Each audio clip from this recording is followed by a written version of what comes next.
Joe Kissell takes control of Sequoia. This is MacVoices.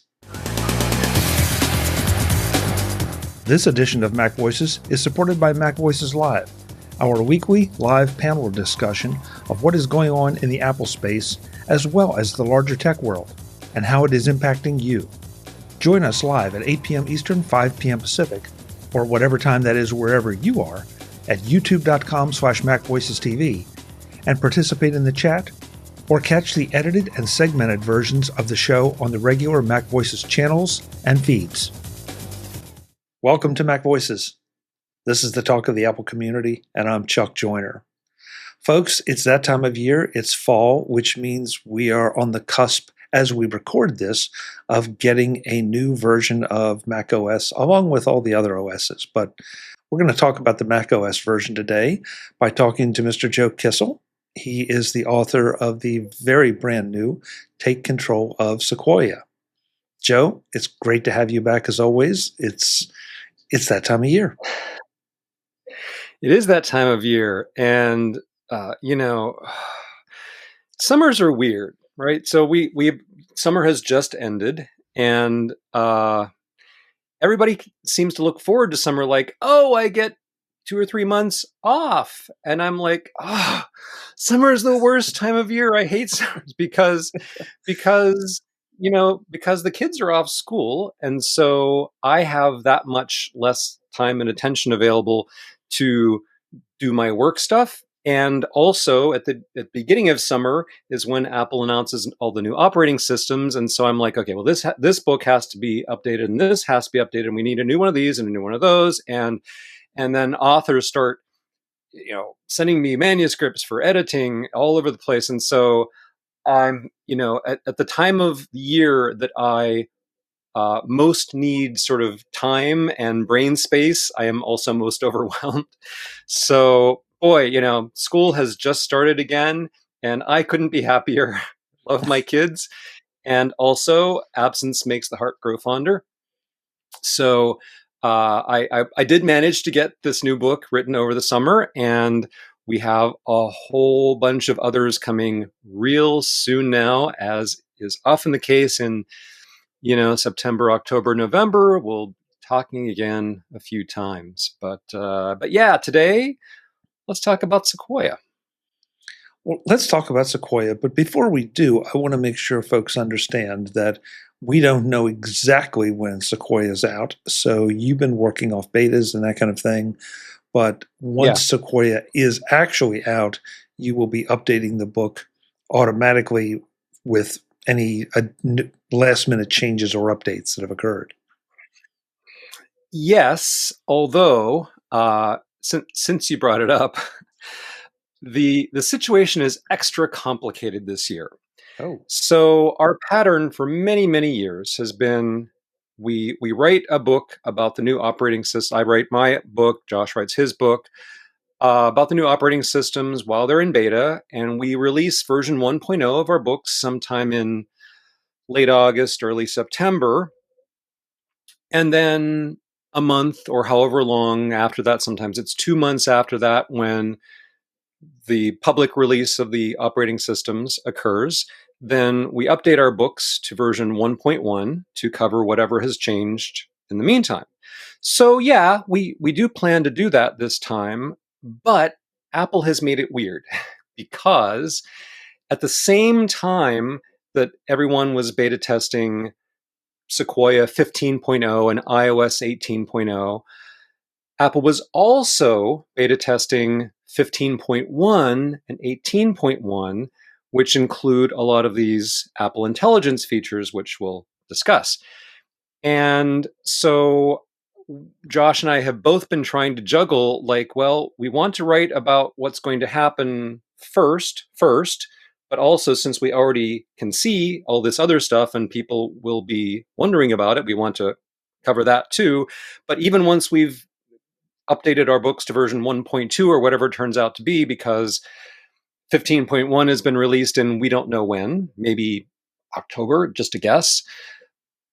Even then, Apple has said that over the rest of the year, until I guess spring of next year, more and more updates are going to come out with more and more features. So a lot of things that were previewed at WWDC not only won't appear in 15.0 when it comes out, we're guessing maybe mid-September or something, and another block of those features will come out a little bit later, and then more of them will trickle out over time. And we have no idea what Apple's schedule is, but we're going to have to do more than the usual number of updates to our books this year, and it has made the testing and the writing a little awkward.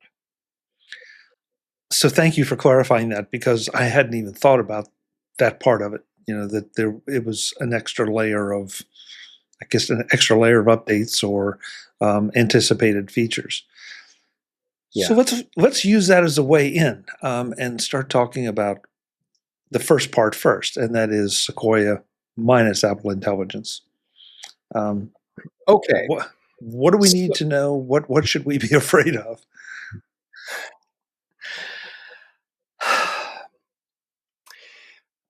From a certain point of view, Sequoia follows in the long tradition of, well, it's just another macOS update, right? So some things were fixed, some things were broken, there are some new things, nothing really earth-shattering. And if you happen to still be using an Intel-based Mac, you will notice even fewer changes, because a lot of the new stuff, and in particular all of the later stuff involving Apple Intelligence, requires an M-series processor, Apple Silicon. So the look and feel is not very much different. There are, of course, some new things, and there are some things that I have personally found annoying, a few things that I've found modestly helpful. Honestly, at this point, the annoying is outweighing the helpful. It's fine. I can get my stuff done. But it's not a scary update. So I'll say that it's not something that you should be worried about. It's also probably not going to change your life, even though it has that AI thing in it. It's better in some ways, but not going to change your life. So I'm just going to tell you that one of the there were several kind of marquee features, and one of them that I noticed, the very first thing I noticed when I install a beta of Sequoia and I start playing around, so I'm just moving a window around like I do 100 times a day. I just wanted to drag a window to another part of the screen, and the window that I tried to drag didn't stay where I put it. It kind of zoomed up and filled up half the screen, and I'm like, well, but I put it where I wanted it. I didn't want it to be that size or that shape or that location. And I kept moving it around, and it kept sort of sticking to different parts of the screen and getting different shapes and sizes. Well, this is a feature. This is the new window tiling feature. So if the need for order and tidiness supersedes everything else, and you want all your windows to be rectangular, well, of course, they're all going to be rectangular.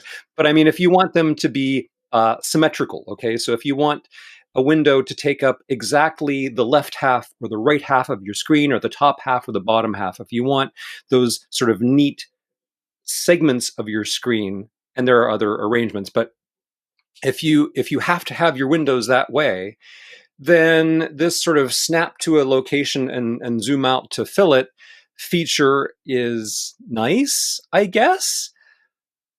I could not wait to figure out how to turn that feature off personally, because like if I decide I want to have my windows in that configuration, it's fine if I can trigger that effect manually, and you can make it do the tiling thing only when you hold down certain keys or whatever. And there are other ways to get at it. And it's fine if I'm doing it intentionally. But when it's just deciding to do that as the default setup and not what I want or expect, then that's just irritating. So that's an example of sort of thing where it's a little bit annoying. It can be useful if you learn how to turn off the annoying part and then deliberately use the useful part. So there, I think there are kind of a lot of things in that category. Some people probably are going to love that because I can think of at least 2 windowing utilities that are available right now that let you do that. That, you know, you can, if you drag something to this edge or that edge, it suddenly morphs into, you know, what you've set it for. And I've tried those, and part of the time I find them useful, but yeah, it's something you need to figure out for yourself. If Well, you like I've things, tried some of them too, and my take is that, because everybody was talking about, not just with this feature but with some others, oh, is Apple Sherlocking this utility and Sherlocking that app, which for the uninitiated is basically defining a third-party app out of existence by incorporating those features into macOS itself. And my feeling, having now tried both third-party versions of this and Apple's version, is that Apple's version is a pale shadow of what you can get with third-party options. There will be some people that are just like, okay, yeah, this is all I need. This is close enough. I'm not going to buy a thing anymore. But it could also have the opposite effect. Like, once you see what this is like, you might start thinking, if only I could do this too, or if only had this option or that option. And then once you figure that out, there are apps you can get that will do those things for you. Yeah, and look, it's a choice. Joe, though, correct me if I'm wrong. Isn't that a feature that is prevalent on the Windows side? Probably. I use Windows only as much as I have to. Okay, to to write about cross-platform apps and stuff. I could not say with conviction what the tiling situation is on Windows, but I have the impression that there is more of it there. Yeah, and you know, here we go again. Pick a feature, and somebody's going to love it, and somebody's going to hate it. So, yeah, as long as you can turn it on and off, I'm good.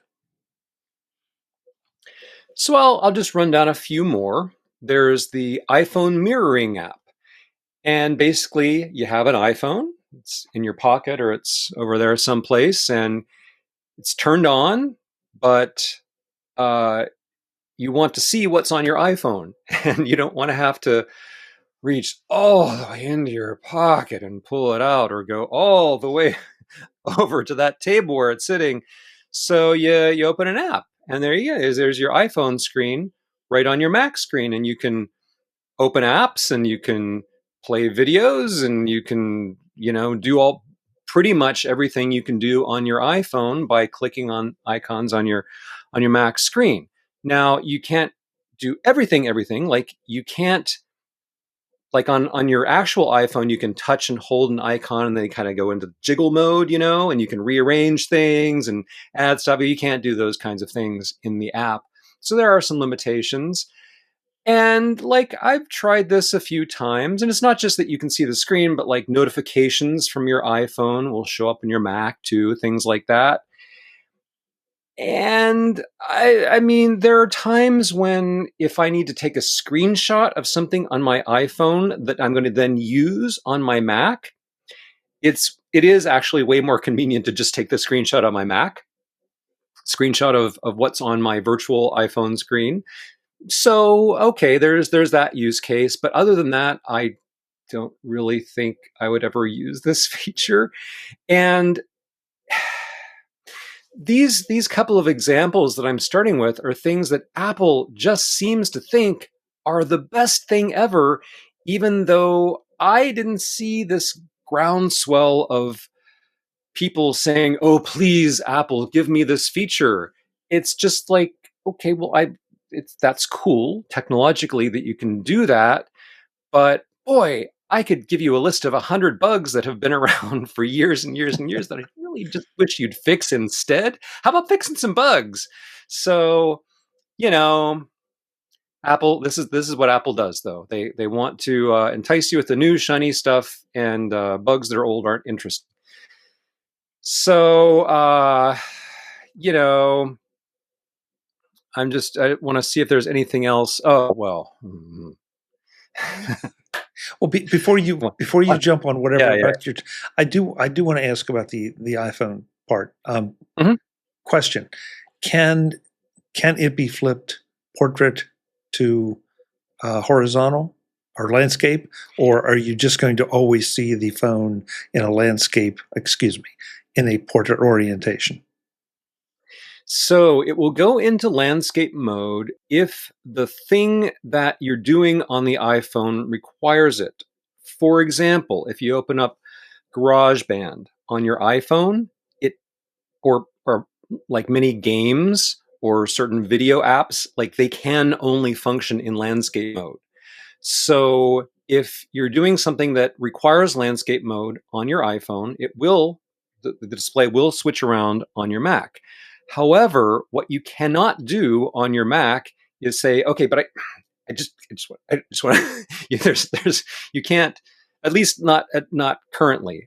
We'll see how things end up later on, but you can't just say go into landscape mode or go into portrait mode deliberately. So the answer is kind of, sort of. Okay, just curious. It makes sense for those apps that would require landscape mode to function, but for the ones that are optional, I guess not. You were about to expound on something. Okay, there are a few things that I'm going to rant about because that's what I do. So it seems like maybe once or twice in the past, you and I probably talked about the topic of passwords. I have a vague recollection that there might have been just 15 or 20 interviews on that subject. And last year. So, yes, passwords are a topic of great interest to me. I've written a few books on that. So, of course, I was very, very interested to hear about Apple's new Passwords app, which exists in Sequoia as well as iOS and iPadOS 18. And the press was all like, "Oh, look at that! Apple has Sherlocked all of your password managers. You won't need 1Password anymore. You won't need whatever it is, Bitwarden or Dashlane or whatever the password manager is. You don't need that anymore because look, see, Apple has an app now called Passwords, and so this new passwords manager is now Apple's built-in solution to the password management problem." And I read all these articles, and even before I tried it out myself, I'm like, did you actually watch the keynote? Because I don't think you did. I think you might have latched on to some marketing points, but I formed an opinion of what the password app was likely to be like, and then I tried it myself, and my opinion was about 92% confirmed. So it's like this. Your Mac has passwords stored on it, and as we all know, they're stored in your keychain. And if you're using Safari to browse websites and you have all the default things enabled, then a website asks you for a password, and Safari's like, "Oh, hey, how about this one? You want to use this one?" You're like, "Yeah, cool, let's use that one." And then you click the thing, and it's stored automatically in Keychain. Next time you go back to that site in Safari, Safari's like, "Hey, this is the one you want, right? Let me just fill it in for you. That's great." And those passwords sync among your devices. Use the same one on iOS and so forth. This has been the case for years and years and years. None of that is new. If you're using Sonoma or Ventura, or I forget how far back it goes, but you can go into various places that are not keychain access, by the way, which is a hideous app. And the less said about that, the better. But you could go in recent versions, you could go into Safari's settings, or before that, you could go into You can also go into system settings or system preferences, as it was called, and there is a passwords pane there where you can see all those passwords that are available for autofilling in Safari. So all Apple has basically done is taken what was in that settings pane and in both in system settings and in Safari and moved it into its own app. That's it. I mean, I'm oversimplifying slightly. There is 8% of it that's new, but basically, that's it. It is a new interface to the same stuff that you already had that exists in a standalone app rather than in a more hidden place. It's pretty. Okay, it's a lot easier to work with than those old interfaces, but it isn't a new password manager. It's a new coat of paint on the old password manager. And it might be all that many people need. But if you use an Android phone, for example, your passwords are not going to be available there. Things work really great in Safari, not necessarily so much in other browsers. So there are the same limitations that you had before.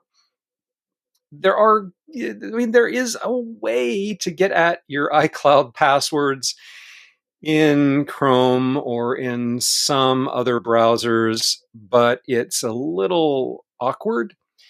So Apple has made it look as though they have a new all-powerful password manager, but they really don't. Which is not to say it's fine, and it might be all you need if you live in an entirely Apple ecosystem and you mainly use Safari. That it's fine. Like, it might be all you need, and it does the two-factor codes and all that stuff. But I strongly disagree with the characterization that it replaces all third-party password managers, because it doesn't do that any more or less than it did last year. From what I've read, my impression of it, and you've spent more time with it obviously than I have, is it's like the calendar app. It's like iMovie. It's like, a number of different examples where there is a basic, maybe not entry level, but an adequate version of this particular utility. If you want the advanced features and all, you step outside of Apple and you buy from someone who actually adds features and does those kind of things. Is that a fair assessment with the with the password manager? Yeah, I think that's fair. I think what the key thing for me is that if you are already using some other third-party password manager, the changes in Sequoia will not tempt you to get rid of it. If you try, and of course you can, I predict that after a little while you'll say, "Oh, but why can't I?" There'll be a lot of those, but I used to be able to, and now I can't, kinds of things. And that's just the way it's designed. It's not meant to do all those things. It's not meant to have all the bells and whistles. It is limited, and it's Apple's kind of good enough solution for people that do not have very elaborate needs. Joe, I don't want to take us down too far down this road, but does it assist in the management of passkeys, which seems to be kind of confusing at the moment? It handles passkeys just the way it did in Sonoma and earlier. I don't remember when Apple started, but yeah, passkeys are of course supported. And I will say that the Passwords app makes it a lot clearer what's going on with passkeys than the old interface did. So that's nice. But fundamentally, in terms of storing passkeys and using them, it's not significantly better than in Sonoma. I won't say it's not better at all. It is a little bit better, but Previously, passkeys were stored in your keychain, and I think Safari has kind of gotten better at automatically storing passkeys when it's appropriate to do so. But I personally still prefer other solutions. Makes perfect sense. Makes perfect sense. Do we have more we should talk about in Sequoia itself, or should we shift over to the Apple Intelligence discussion yet? I'll let you tell me. There's lots. There's really interesting new things in the Notes app, new stuff in the Messages app. Safari has some, there are new features that I'm sure that for people who use these certain apps in certain ways, they're going to go, oh, that's so cool. Like Safari's Reader view has some new stuff. I use Reader very, very seldom, so it's not super exciting for me. But if you use Reader, hey, yes, there's shiny new things. There is an effect. Now, the machine I'm using right now is still on Sonoma. My Sequoia machine's in the other room, my test machine. But there are some new video conferencing features. So if I were using Sequoia, I could replace this real background with a fake background. I mean, I have a green screen here, which sometimes I use. But even without pulling that down, there are some apps, including Zoom, that can try to replace your real background with, a photograph or some a color gradient or whatever. And so macOS can now do this too without the need for a green screen. And the results I've gotten with this background replacement feature have been very impressive. They look much more convincing than what I've seen with third-party tools, and I've tried a few of them. If you're moving around a lot, you'll still see some some stuff around the edges where it takes it a minute to catch up.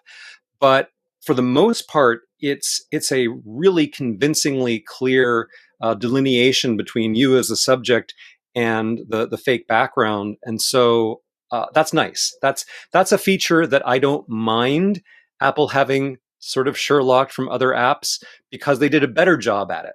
So, that's nice. And there's a whole list of other apps that have changes, and calculator. Apple hasn't touched calculator in who knows how long, and it's actually really cool now, especially when you're doing conversions, and so that's remarkable. That's very, very nice. I like calendar improvements to maps and photos and what have you. Joe is back next time to finish up our conversation about his new Take Control of Sequoia, and also dig into Apple Intelligence and the implications of Apple Intelligence. That's next time on Mac Voices. I'm Chuck Joyner, and I'll see you then. As always, thanks for watching. Visit MacVoices.com for show notes and to connect with Chuck on social media.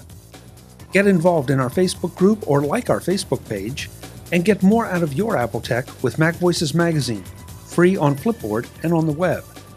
And if you find value in it all, consider supporting us through either our Patreon campaign at patreon.com/MacVoices, or by making a one-time donation via the PayPal link on our front page and in the show notes of each episode.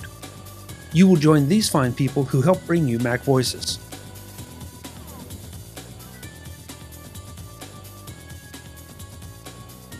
Advertising handled by Backbeat Media at backbeatmedia.com.